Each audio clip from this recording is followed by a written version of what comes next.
Marcus Smart, as he usually is. Brown drives, scoop layup off the glass. That's not the first time we've seen a superstar in green and white sacrifice the body. Garnett, knocked away.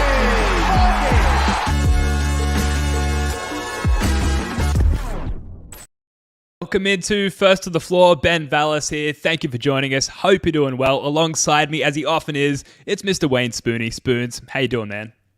I'm doing good, man. From the content desert to the content tsunami. Like, there's overwhelming amounts of content. It's the best. It's insane. It's a superstorm of content out here, and we're swimming in it.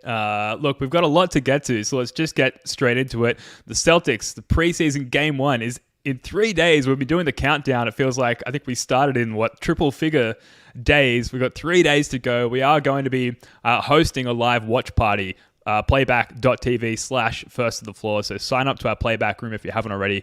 Come and join us for that. We're also running a promotion known as 5-Star Walshy, where if you log into Apple Podcasts and leave us a 5-star rating and a review and tag yourself in some way so we can get into touch with you, you will go into the running to win your very own Walshy jersey. That was the starting point for the prize. We've kind of, in order to like drum up more interest, we've sort of decided you can kind of like nominate whatever Celtics jersey you would like to win if you are lucky enough to win the 5-Star Walshy jersey. But that's there for folks to enter as well. Wayne Spooney, now our guy, Wayne Spooney, has his very own column on CelticsBlog.com called The Three-Leaf Clover. And if you're watching on YouTube here, you can see as we scroll through the debut column there for Wayne Spooney. Spooney, can you tell us a little bit more about it?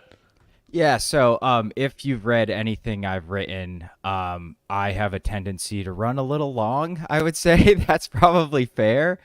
And I want to find a way to get more content out that doesn't take me 2 weeks to write. So I did what all the best writers do. I'm stealing from someone else. And in this case, I'm stealing from Zach Lowe with his 10 things I like and don't like. So basically, every week it will be a stat of the week, a play or like a set of the week that I break down to like kind of a mini breakdown. This week I did Jrue Holiday's pick and roll game. And then just like a goofy, funny thing of the week. And this week it was Brad Stevens being absurdly happy everywhere. Every appearance, he's just giggling like a schoolgirl. So I'm going to do that weekly. Three-Leaf Clover, check it out. Hopefully I will keep it under 1,000 words. That's the plan. That's the goal. So we'll see. But I'm very excited, man. Thanks for plugging it. I appreciate it. No, I'm really excited as well. I was very excited to plug it. I read through it this morning. It made me absurdly happy as well, seeing that gif of Brad Stevens grinning ear to ear. And with the Jrue Holiday like pick and roll stuff, I had a decent idea, obviously, of how that would integrate into the Celtics. But reading through it and all those clipped examples that you showed, I feel like I'm well studied on what to expect and what to be excited for in that vein coming into this season. So on this show, and speaking of Jrue Holiday, we're going to get to the Jrue Holiday press conference. We're going to get to the amazing vibes coming out of Celtics training camp up to day 3 now, I believe. As well, Joe Mazzulla, he made an appearance on JJ Reddick's Old Man and the 3 podcast. We're going to break that down. We're going to also construct the ultimate argument for you to use against the Celtics hater in your life. There's a lot of hate swirling about towards the Celtics, as there often is, and now that they've made this epic tectonic plate shifting trade to put themselves back up to the top of the league in terms of, title contention. There's a lot of hate flying around, people trying to knock us off our pedestal. So we're going to construct the perfect argument to throw back in the faces of those haters. As well, we're going to get to the Schadenfreude report, and we're going to talk about Drew Carter, the new Celtics play-by-play broadcaster. So a lot to get into. We're going to start here with a clip from Jrue Holiday's press conference. I feel like coming here is definitely my best chance of winning and being able to help the guys here that have made big moves and done great things in this league. So I'm here to really just help step up that game and become a champion. So right when I got traded, Joe was the first person sending me clips on what to do on pick and roll defense or how to run the offense and things like that. So it's been very, very welcoming, and really just glad to be here, a part of this championship caliber group. And not only that, what this stands for. I mean, a Boston Celtic. And again, growing up in LA as a Laker fan, I know a lot of my family's probably hurt, but but I know this is a blue-collar town. They love people that work hard and they put their heart into it. And that's just the type of person that I am, is every time I step into the court, I give you my everything. So Spoonie, have you had a chance to watch the presser there for Jrue Holiday? What are your overall thoughts coming out of that one? Yeah, it gives you a lot of the same like first day of practice vibes where it's just everybody all smiles, incredibly happy. And Jrue is like, they kept bringing up like 4 teammates of the year. And like that stuff's kind of goofy, but he is legitimately the perfect like 4th star on a team because he can do everything. He really, he really embodies like He's excited. that mindset. He's like Derek White in that way, where he's willing to do anything and everything. And Yep. he kept saying like, I'm just here to basically make the Jays better. I want to make their jobs easier. And you could just tell from the way he presents himself, he really means it. So incredibly encouraging. Joe is a maniac. Like, that's hilarious that like the second the trade goes through, Drew's like phone just pops up like, here's how we're defending high pick and rolls on the left side of the court. Study. You'll be grilled when you arrive in Boston. Yeah, the Joe Mazzulla PR campaign is like in full effect so far at the beginning of the preseason here, but some of the craziness is still kind of leaking through the cracks there as we get some comments from folks around the team. And obviously we've got a lot to be excited about with Jrue Holiday on the court, and so far what's being presented to us, via press conferences like this is just how much of a higher character he is and how much he's going to contribute to the team in that sense. There were a lot of other exciting comments to come out of this presser. We're going to get to one from Wyc in a second, but just and you mentioned it in your column there, Spoody, but just Brad Stevens and Wyc and Pags just like gushing, hardcore gushing on the podium there over just the notion of having Jrue Holiday on the court with the Celtics. So I don't know if I've done enough over the last 2 pods, Spoony, to really articulate my excitement going into this season. Like, I am giddy, and I guess I feel fortunate that this trade happened towards the end of the offseason, because I don't know how much longer I can live with these feelings of excitement without just like seeing the full product on the court. So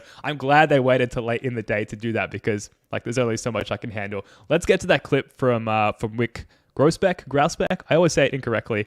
Yeah, me too. Grousbeck. We're gonna run the clip now. We haven't blinked at all. I was part of the committee that put the aprons in place with the players committee, and we're aware of all that. We're going to be over the second apron, I believe, Brad, and paying those penalties, and that's the way life is. But it's designed so that we can have more competition in the league, and we're fine with competition as long as we win. I just want to say there was just a real feeling of optimism, and also I think annoyance. I mean, we've been in 5 conference finals in the last 6 or 7 years. We've been knocking on the door. We've been in the finals, leading the finals, and lost. Last year we were down 0-3, came back and lost the game 7. It couldn't be more frustrating. So I think out of annoyance and regret comes, what do we do to make it better? And I think that's the feeling I'm getting for the guys. I don't want to speak for the guys. It's my personal feeling about myself as well, because I blame myself for when we don't win. I mean, it starts with the people who are making the decisions and the group here at this table. But speaking for the seemingly the guys and we up here all share the same feeling, which is it's about time that we really get started and go somewhere. And so the journey, it's about the journey, but the destination, would be pretty great if we can get there. There was just an electricity in the gym today when you get such great players together playing at a high level. And Paul Pierce turned to us and said he's never seen an NBA practice in his whole entire career that they went that hard, that fast, for that long. I look at the next 6 years as a real opportunity for us. And that's not to take anything away from this year, but we're going to keep doing this until we uncover that banner, until we print something on that, or we're going to die trying. That was the first quote 20 years ago when we came in. We're going to win banner 17, or I'm going to die trying. And we're going for banner 18 now, and that we're going to keep going. And now it would be nice if it was this year, and we have the makings this year, but so do a bunch of other teams. So it's all about how connected can they be, how lucky can we be with injuries, how can the ball bounce just right. But we're giving it everything we got. And I'm thrilled that Jrue is here as a Celtic. It's been a long-time goal, and it just feels absolutely great right now. So there's a lot to get to there. First of all, Pags. We don't often hear from Pags. He's got such a sweet, soft, gentle voice. I thought that was worth pointing out. But from all of that, a bit of a long clip. Sorry, folks. What stands out to you the most, Spoonie? I think that that at the end there where he's like, we've been trying to find a way to get Jrue Holiday for a very long time. Like every time you trade for a guy, it's like, oh, we've always admired his game. Like, yeah, we think he's a great player. But like Brad and Wyc have like repeatedly said like, Brad's come to my office every year and like, how can we get Jrue Holiday? Like we need to get Jrue Holiday. It really like truly feels like he has been at the top of their wish list for a very, very long time. And I think that's probably why they are so incredibly happy. But I think we got to talk about the money aspect of it too. Like we were critical of Wyc. You remember all those years we're dodging the tax, even though we're one of the best teams in the league. And, you know, when Grant walked out the door, I was like, well, we're not going into the second apron. Like, that's not happening. Like, I get that they're spending more money than they have historically had, but, like, you're probably the best team in the league, man. Like, you can't just lose assets for a couple seconds. And then they put the chips on the table and go blow through the second apron. We're like $3.5 million over now. Like we're staying over that thing. And it's like, dude, Wyc, he has said these things. I'll pay for a contender. We'll dig deep when we need to, like when the time is right. I never believed him, but I'm happy to be wrong about that. Do you think the fact that they let Grant Williams walk is now going to be something that comes back to bite them? I think we're going to roll this up into our perfect constructed argument later in the show, but like that's probably for the more sophisticated NBA fans, something that they might throw back in Celtics fans' face. Do you think that's going to be something they regret going forward? I think like ultimately they're deep into the luxury tax. They were last year, like in their defense as well. Like they did spend last season too. But I'm not sure. Grant would cost you like $50 million, like dollar for dollar. You know what I mean? And at some point, like Grant's a fine 7th, 8th man off the bench. I think he fell out of favor with Joe. Like, you know, Grant's value was always his versatility on defense, especially in the playoffs. And like he wasn't particularly good in the playoffs defensively this year. So I think our valuation of Grant, and it may be wrong. Maybe he's going to refine it a little bit. But I just think he's just not worth the money at that point, right? He's going to be like our 9th or 10th man or maybe 8th man. But like I don't think losing Grant Williams matters for our title odds. They did not change a single percentage one way or the other with Grant Williams out the door. So I think that's how you look at it. It's like, are we really nitpicking a team that added 2 All-Stars in the offseason? Like they let their 8th man go? Like, I mean, I love Grant. He's a solid player, but like, come on.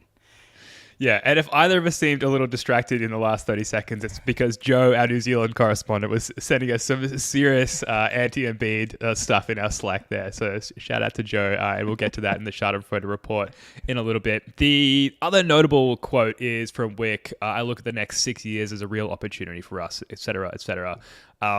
6-year window, given the financial situation that we're up against now, seems a little unrealistic, especially when you consider the exponential rise in the tax bill, the repeater tax bill.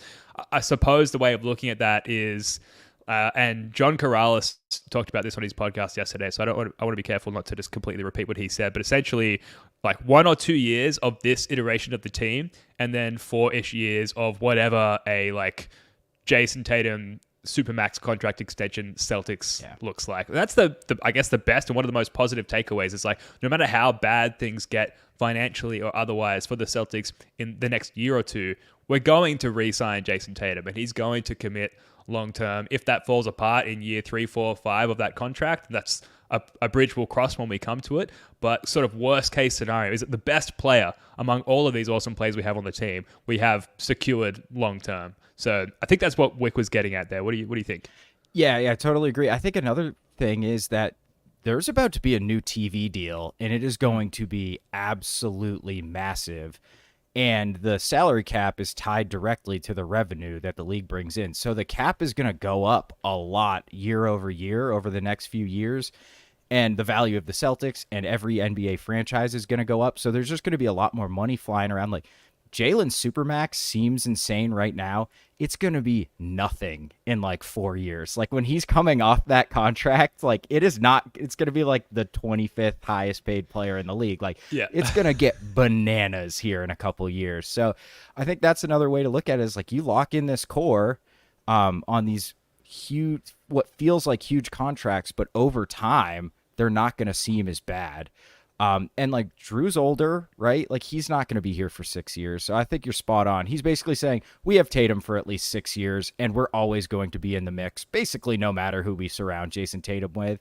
And maybe in 4 years, the team looks a little different, but the window's still probably going to be open because we have Jason Tatum. Sounds good. Sounds good to me. I'm in. Now, folks, let us know if you're watching now on YouTube or listening later on your preferred podcast app. Let us know what else you gleaned from the Jrue Holiday press conference. We're going to move on to training camp and really just at around the room. It's a small room, just me and Spoonie here today. Shout out to Jake Eisenberg, who I believe is commuting to wherever he's getting married this weekend. So training camp, as we run some clips here on YouTube, just the vibes to come out of training camp. I almost don't know where to start here, Spoonie, because it's just been this outpouring of like the highest of vibes. Wow. Is there something that stood out to you? Like for me, it's probably Paul Pierce, who prior to this iteration of the Celtics, by far my favorite Celtic ever, just from when I grew up and started getting into basketball. Is there something else that stands out to you, Spoonie? It feels like every time somebody speaks, they're cracking a joke. Like I think Derek White had this joke about like Grant Williams. Actually, I see it in our run sheet, so I'll cut that off right now. But yeah, like I saw a clip. It might have been from Jack. Shout out Jack. How about them C's podcast, friend of the program. There was like Tatum, Eddie House, and Paul Pierce are in a shooting competition right now. Like, what is going on? Like this is like NBA summer camp. This seems awesome. But we get kind of like the pickup clips and when guys are kind of goofing off. But at the press conference, they were talking about how like this was an intense practice. Like the Jays, Jrue said the Jays were like hounding people on defense. Pierce said it was like the hardest practice he had ever seen in his entire NBA career. So like not only is everyone super happy, they're also playing extremely hard.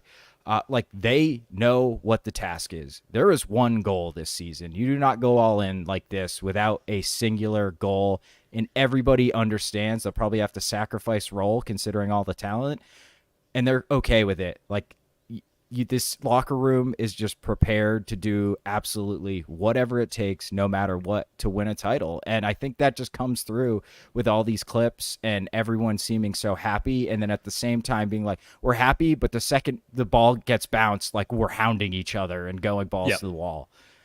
Yeah, we're getting older, Spoonie. We're sort of gradually approaching Washed. our 40s. And I say that, definitely washed. I say that because we've seen a lot of Celtics seasons in our lives. And you do get a sense, even if you're consuming the content from so far away, in my case, from the other side of the planet, you do get a sense of the vibe going in and what the chemistry is looking like and how that might manifest throughout the course of a season. And once you get enough data and sample size throughout your lifetime as a fan, you do start to get an idea of like when things are uniquely special. And I do have that feeling about going into this season. That's everything that's being portrayed from anyone who has anything to do with anything for the Celtics, anyone who's conducting interviews, the subject of interviews, podcasts, Twitter, whatever it may be. It's consistently the vibiest of the vibes, as I believe Dave D said in the comments there. So that's clearly special. I believe the Celtics gala is happening right now, and there are some tweets starting to emerge from that. Just a continuation of those incredible vibes. So that's looking really special. And again, unfortunately, it's all just going to come down to injury luck because it looks like the chemistry is already there. So the Grant Williams bit that you almost touched on a second ago. So a couple of things here. No, if I were you, I just would have gone with it. So Derek White said that Jason Tatum is one of the players who has stepped up his vocal leadership. Quote, he's not being like Grant or nothing, thank God, which is just great. I feel like there's actually been a couple of digs at Grant Williams over the past couple of days, which is great because it's like the sort of the best part of Grant, other than like the occasional knockdown 3-point shooting and elite defense, has remained, and that like they're still putting shit on him on a regular basis, which is a lot of fun. There have been a lot of ex-Celtics in the house. We mentioned Paul Pierce, Sam Cassell, obviously part of the coaching staff. Eddie House has been spotted. He's part of the broadcast team. He's been in the Outback Center working with the guys as well. Leon Poe, Satch Sanders. Am I missing anyone, Spoons? I don't, other than obviously all the guys that are associated with the team. But yeah, I think that's all of them. But I mean, probably not. There's probably other dudes who are sneaking around there that we haven't seen, like, Phil Pressey Sully. speed round. Yes, Phil Pressey. Yeah, Sully was tweeting about, like, Sully and ET were tweeting about it, like, oh, we might have to show up. So please do, especially Evan Turner. But yeah, man, it's really cool. I can't remember like this many old players showing up. Remember last year, dude? Joe and Ime, all that hanging over everybody. Ooh, yeah. Bad times. Oh, it's completely different, a complete 180. So then the question, it bears this question, Spoonie. What ex-Celtics? So we'll say 1 star, 1 role player. And don't limit yourself. If you've got more names that come to mind, let us know. What ex-Celtics would you invite to training camp if you were given the list of email contacts? Okay. We've got a couple written down here. I think I'm going to steal one that you wrote down, Ben. Larry Bird. I mean, it's got to be. Yeah, that was mine. It's got to be Larry. All right. All right, then I'll change. No, yeah, it's okay. Oh, KG, that's a good one. Absolutely. Yeah. So KG obviously rocked up to the Outback Center last year and conducted an interview with Paul Pierce. We don't really see him around so much anymore. I don't know what the question to ask there. I was going to say, like, what do you think it's going to take to get KG there? But like, we don't know. But with Paul Pierce there and Cassell there and a bunch of 08 guys there, like, is it a bit surprising that KG hasn't shown up? Yeah, it's kind of a little. His absence is a little loud, I guess. Not super loud, but it's like Pierce and him had what seemed like that really that real conversation when they were both touring the practice facility.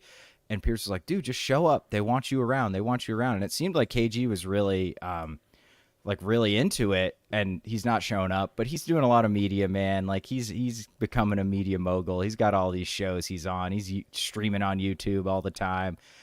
So maybe he's just busy, or maybe that's just not important to him. And ultimately, look, he played 5 seasons here, right? He's not like Pierce, where it was basically his entire adult life. He was a Boston Celtic. So I understand why he might not have the same loyalty to the Celtics that Pierce does. Yeah, it's understandable, but you're right. It is a notable and loud silence and absence. So hopefully, at some point he gets on the bandwagon. Maybe they're going to have to rattle off 10 straight wins or something. Yeah. Maybe that's what it's going to take to get KG in the house. But you would like to think that, eventually at some point this season he is going to, spend a bit of time there with the guys. You said it as well. Larry Bird, just the mystique around Larry Bird, post-Celtic career. Like, we haven't really heard from him in a Celtics capacity much at all, really. Like we talked about, I think it was on the trivia show recently, he stuck around in a special advisory role for a couple of years. But then it was, coaching the Pacers, and that was kind of it. But, if he were to rock up in like a Peyton Pritchard jersey, just like, I'm here, guys, I'm ready to recommit. Actually, I have an artist's impression of what exactly that would look like. Oh, wow. There we go. Is that Photoshop? That looks real. Larry Bird rocking up to the Outback Center in his favorite player's jersey. It could happen. It could happen. And I just think... Technically, it could happen. Yes, that's true.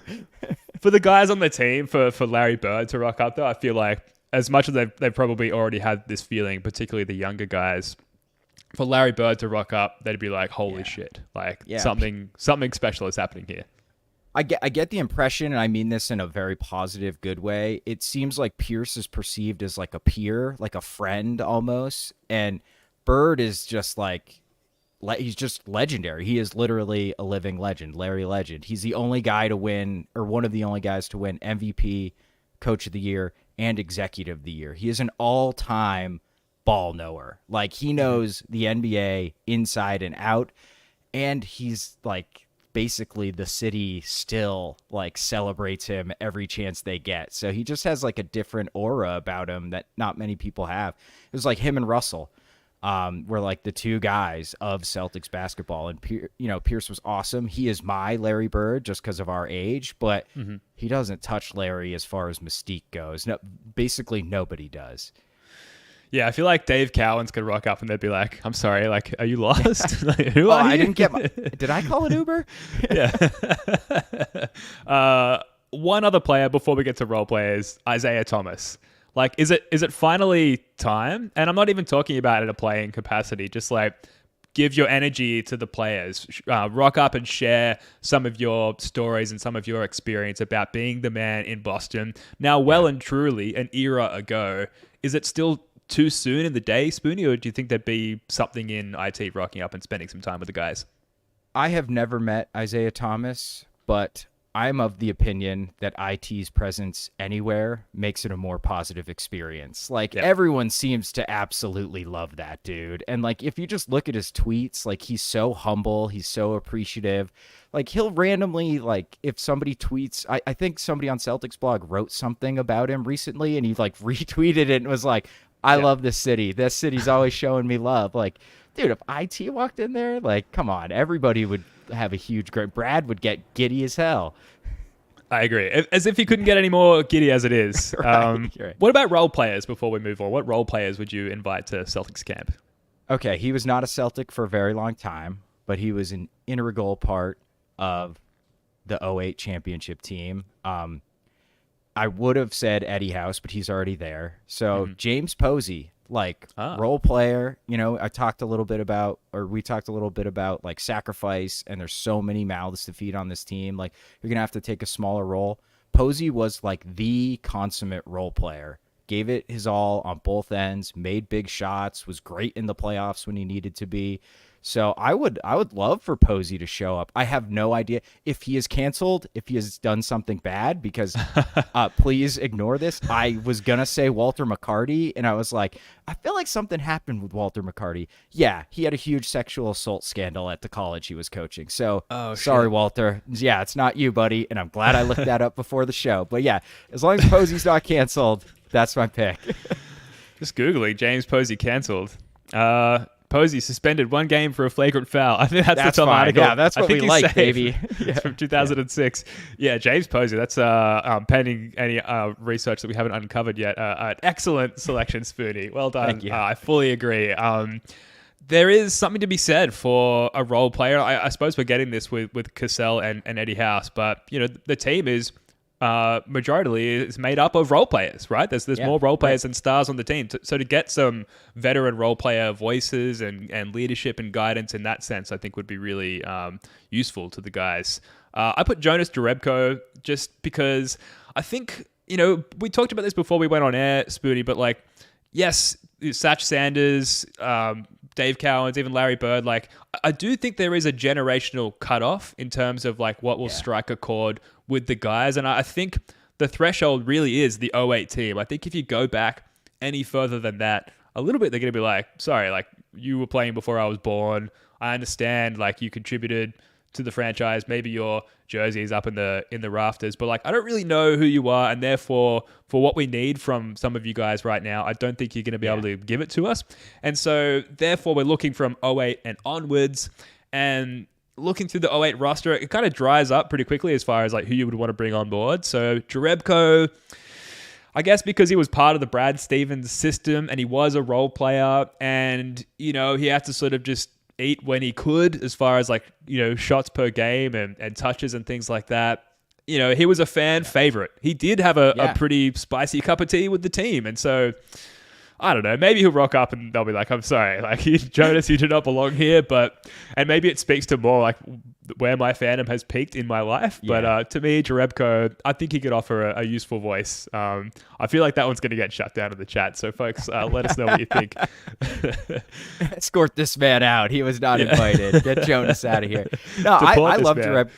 I feel like he played like the same role as Posey, that like big wing that had to guard up, because in those days, less so when Jerebko was playing, but that was like the advent of small ball. Lots of teams played with like 2 legitimate big men, and Brad was kind of innovative in that he had Jerebko at the 4 a lot, and it worked well. But he had to bang bodies and like give it his all and make open shots. So yeah, I love Jonas. Jonas seems like a cool guy. He's got that like European flavor too.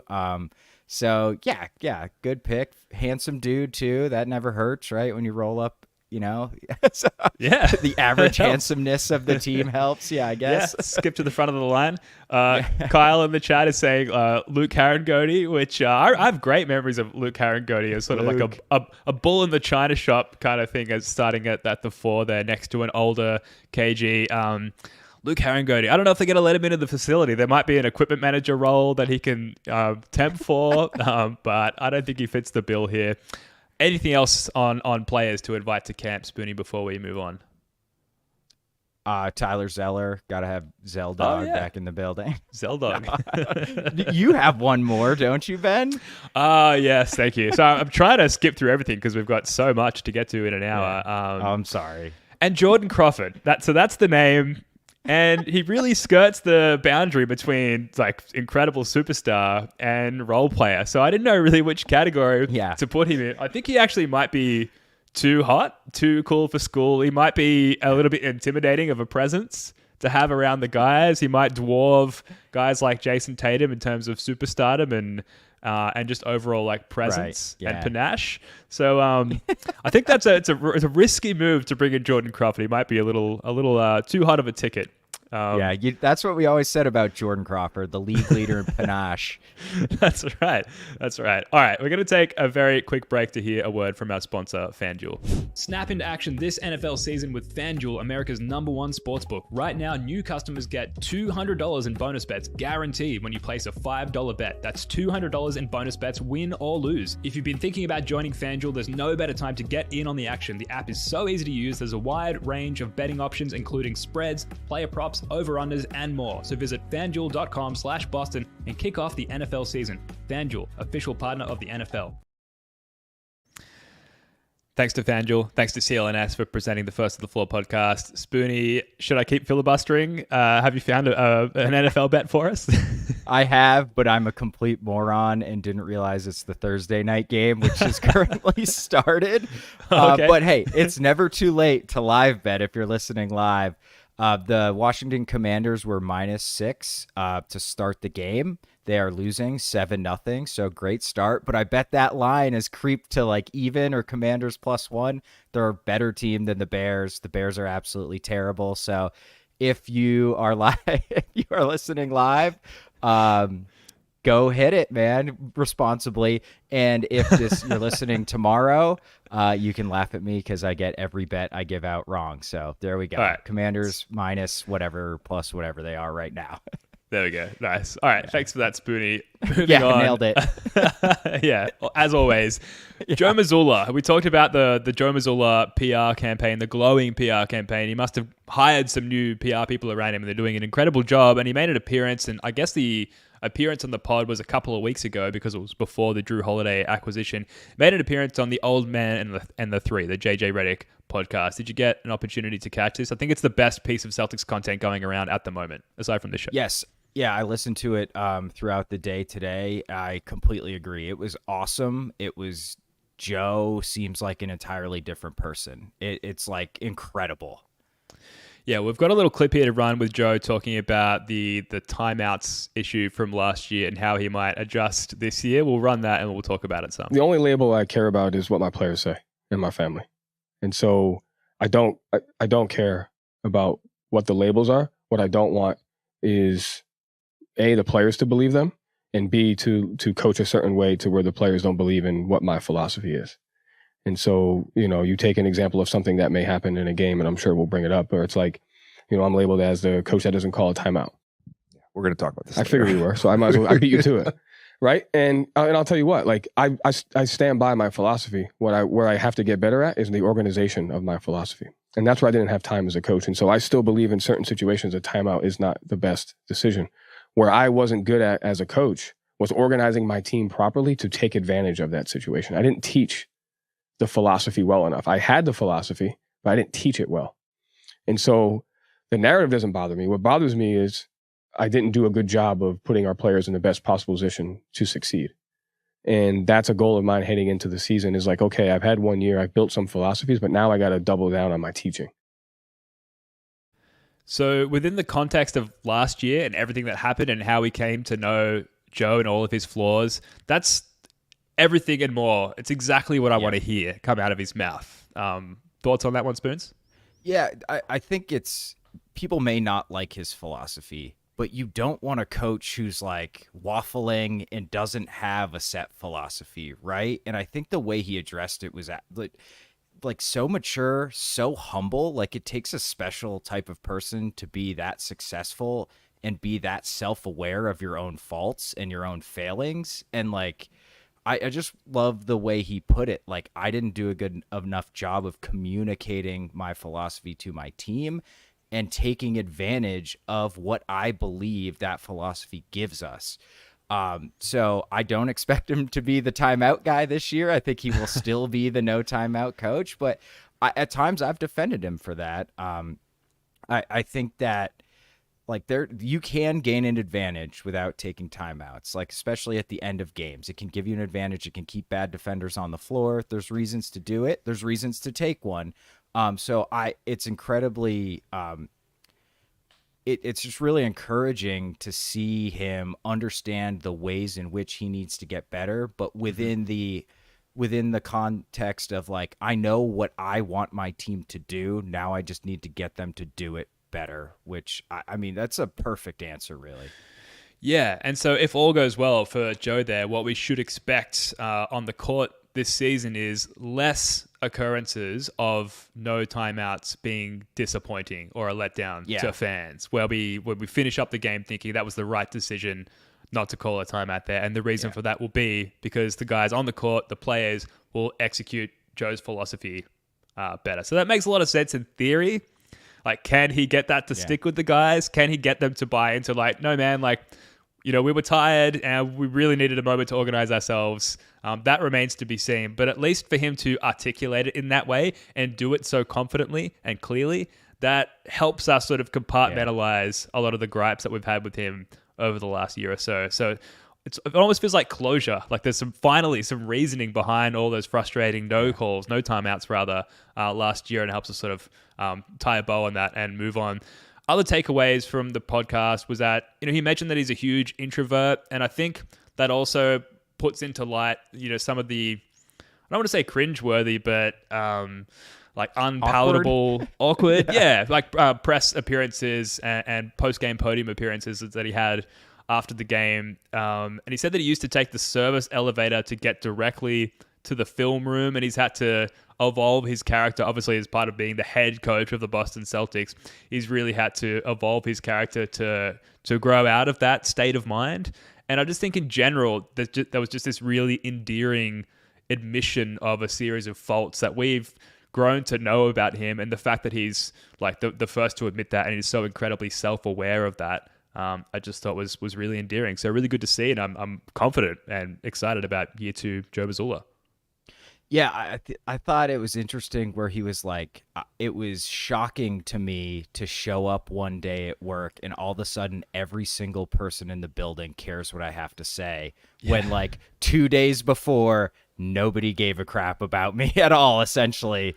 So I like you know, we talked about it all year. Like Joe was put in an impossible position, but like hearing him describe exactly how impossible that was is like, yeah, man, like he, considering the circumstances, did a pretty good job. Like he did all right. Like there was some growing pains. And I also really liked when he was like, there were games my players played well and I made a ton of mistakes and everyone said I did a good job. And there were games where I was like, I coached a damn good game and we lost and everyone blamed it on me. So like I had to get used to that too. So endearing, I think, is definitely the way to describe it, which is probably the opposite of what people thought about him a month ago. Also, the notion that JJ Reddick actually interviewed, it seemed like from what they described, it was like an on the golf course, maybe casual interview for a Celtics coaching position or like the head coach role for the Celtics. I've mentioned this before. One of my key player evaluation metrics is like whether or not you're a fucking cool dude, and JJ Reddick is really I think is an extremely cool dude. Not so much when he played, but post career, I really like the role that he's carved out for himself in the media and the access that he has, and I think he has the best podcast going around in the NBA sphere. To have his presence and his charisma and clearly his basketball smarts part of the Celtics, I think would be incredible. The only detractor I would have for that is it would obviously take away from his ability to run a consistent podcast that I've come to enjoy so much. Was that a surprise to you? Did you have any prior knowledge that he had interviewed for the role? So I remember it coming out when Stoudemire left. I feel like there was some tweets and stuff going around that Joe had reached out to JJ then, but I had no idea he did it before the season. So that would have been an awesome hire. Yeah, it would have ruined a great podcast, but for Celtics wise, it would have been a great hire. Imagine him coaching shooting for these guys. Like, are you kidding? Movement For shooting Walshy? with Hauser. Like, let's go. Walshy. Yeah, baby. Now we're talking. Yeah, I had no idea. But it kind of speaks to like, Joe is no nonsense. Like, he gets the job, and then like a day later, he's golfing and trying to hire a dude. Like, all right, Joe, go for it, man. I love it. Yeah, well, look, if you haven't listened to it, I was going to say stop this podcast and go and listen to it, but maybe if you are going to do that, at least like and subscribe before you go. But it's definitely the best piece of content for Celtics fans floating around at the moment. Meanwhile, the Miami Heat, the Milwaukee Bucks, and Joel Embiid have all been on the headlines in the last couple of days, which is why we're going to get to the Schadenfreude report. Schadenfreude. The Sixers. Schadenfreude. The Lakers. Schadenfreude. The Heat. Schadenfreude. Milwaukee Bucks. Schadenfreude. Warriors. Schadenfreude. Shout out to Jake Eisenberg, who's not here to run this segment, Yeah. so we'll do so in his memory. That's not the right Honor. word. He's completely fine. His honor. Thank you. So the first thing we want to get to is this just dog's breakfast of an NBA jersey. The Miami Heat. Apparently, this is going to be their city jersey, I believe, one of their alt jerseys coming into this year. Spoonie, I obviously know how you think about this because that's how it's qualified for the Schadenfreude report, but can you just give us your raw takes and reactions to this vomit-worthy jersey? It looks like they were like, we want a Heat culture jersey. So I typed the letters in Times New Roman and put it on the jersey. Let's Save. go from there. And then they just didn't go anywhere else. They just were like, actually, you know what? We're running out of time here. Let's just release that one, the Microsoft Word version of the Heat culture jersey. It is, and like the Heat have traditionally had they've had some horrible alternate jerseys, but those first year, those Miami Vice ones were awesome. Like they were really cool. And then they release, I am the least artistic person probably on the planet.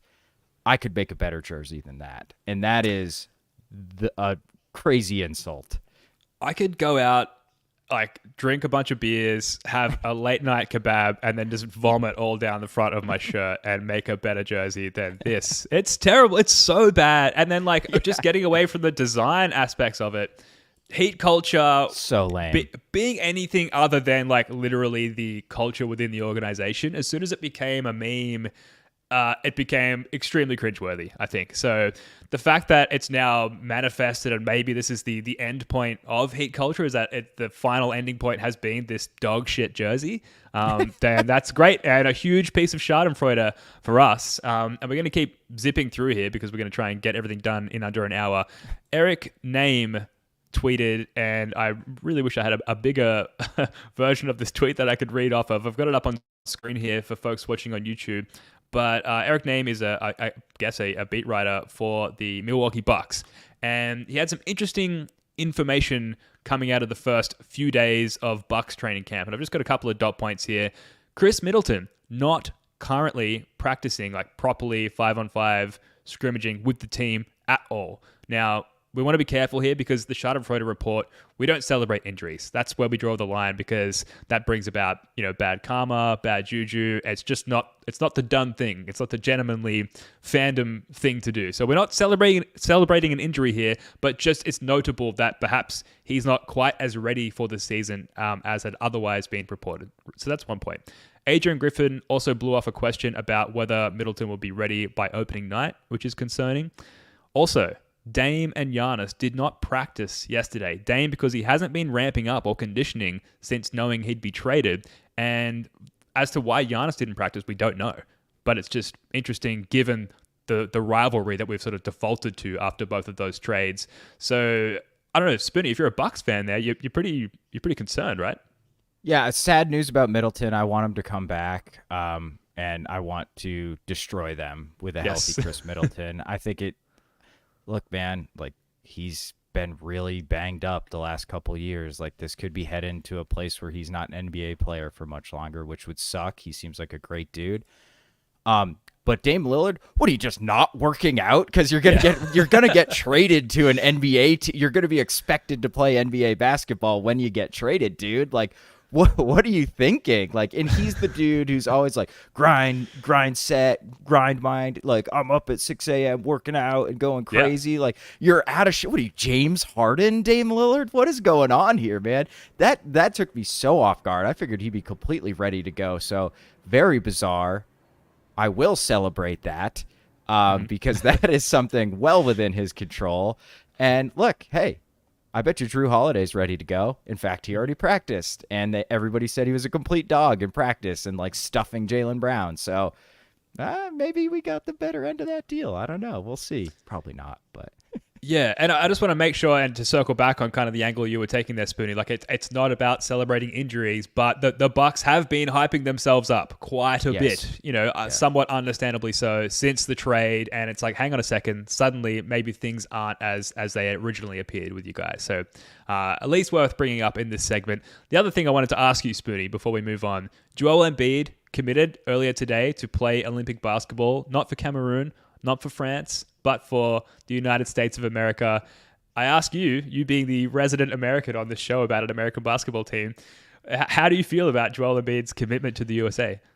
So the second the games start in 2 years or whenever it is it next year? I don't know, 2024, 26, whatever it is, I will probably not be able to help myself and I will root for him.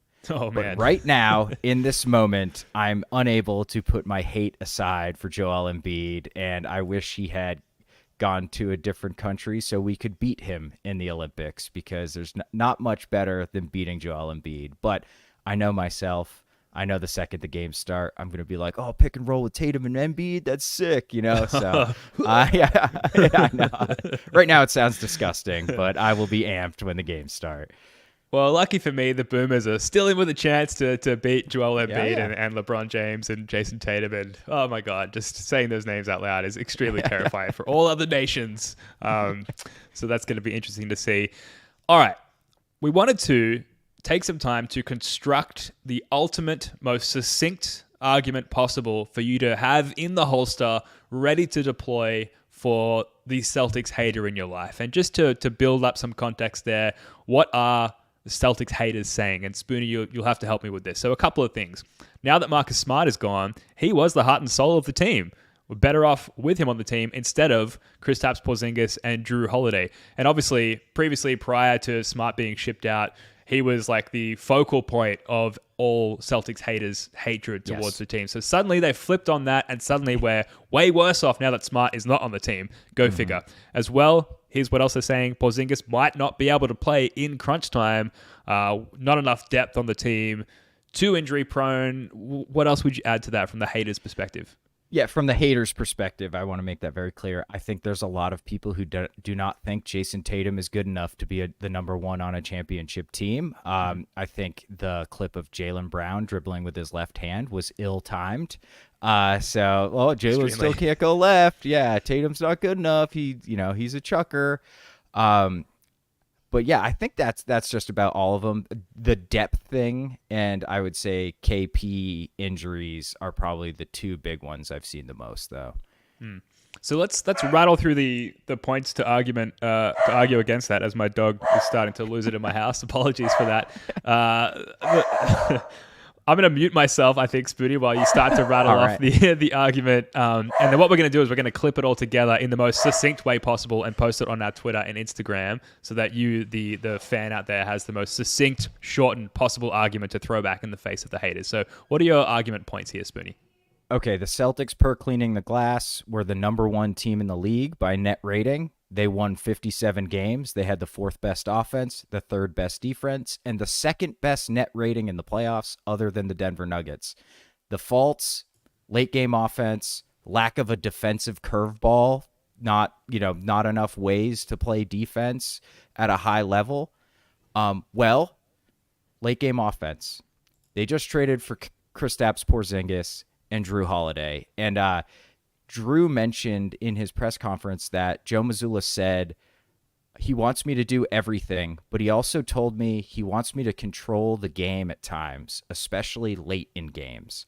And Jrue is the best playmaker, pure playmaker, that the Jays will have ever played with. So I feel like those two guys, instead of Marcus Smart, who I loved and had a bunch of huge defensive plays, but let's be honest, there were times where he took a few too many crunch time shots, maybe. Mm-hmm. So I think the late game offense, we'll see, but on paper, it looks like that's fixed. And then defensively, there's a lot of different ways you can go with KP and Al and Jrue Holiday and Derek White and the Jays. So we can go switching 1 through 5 if we run Al out there in the right matchup. We can go zone and have a massive rim protector. We can switch 1 through 4 and have KP kind of roam.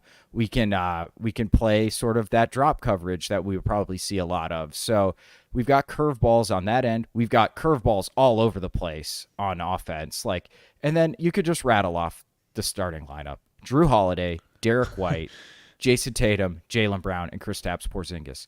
That's 4 all-stars, and Derek White, who is by all advanced metrics, one of the 15 best players in the league. So, and then you had Al Horford coming off the bench.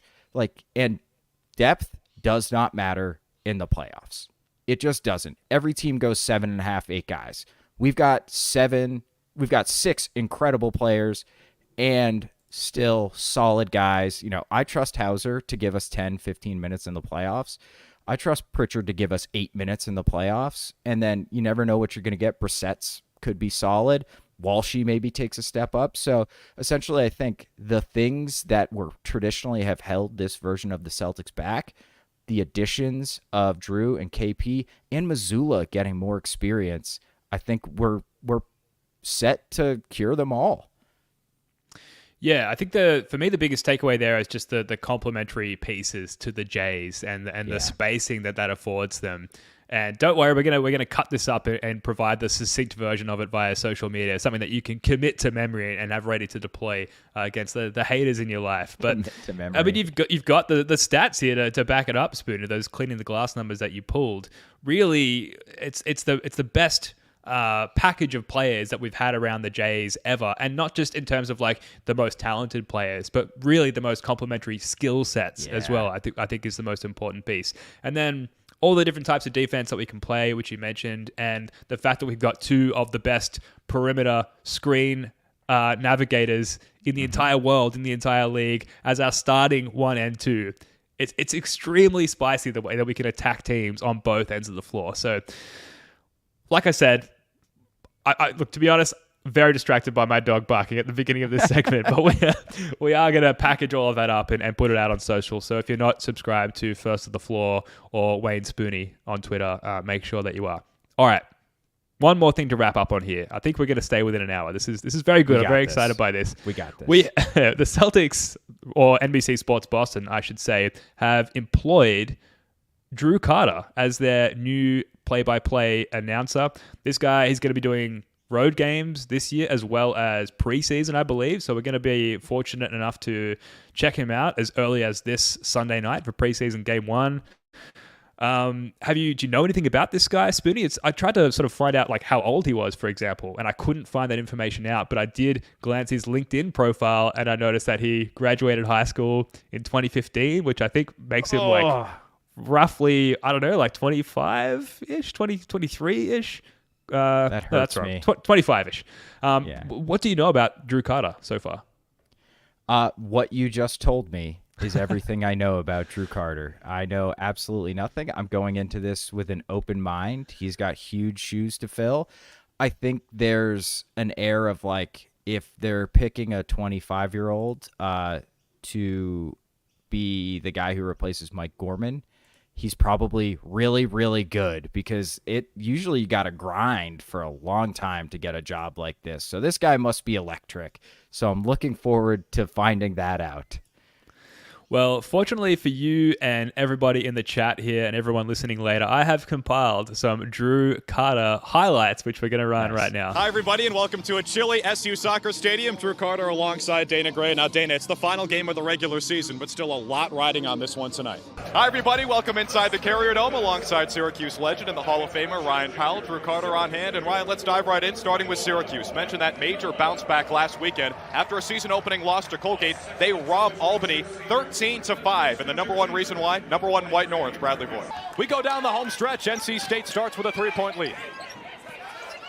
Wesley uses the elevator doors from Rogers and Kanane, the two bigs. Airballs the jumper, works as a pass, and Elisa Kanane's going back to the stripe. But who do they still have? Number one, Dehoga Nanticoke. He's maybe the biggest star in all of college lacrosse. And earlier today, he let everyone know that he was ready for this game. You check out his Twitter. There's a Baker Mayfield quote right here. Woke up feeling dangerous right at 7 a.m. I'm convinced he scheduled that tweet. So for Caleb Burton, the rookie, doing a fantastic job. Our statsman, Cora Barbarian. Our director, Scott Hecht. Our producer, Kristen Hennessy. I'm Jrue Carter saying so long from the... All right, I think we have the idea. He has a butter smooth voice. Like he's young, but he has the voice of an old tenor.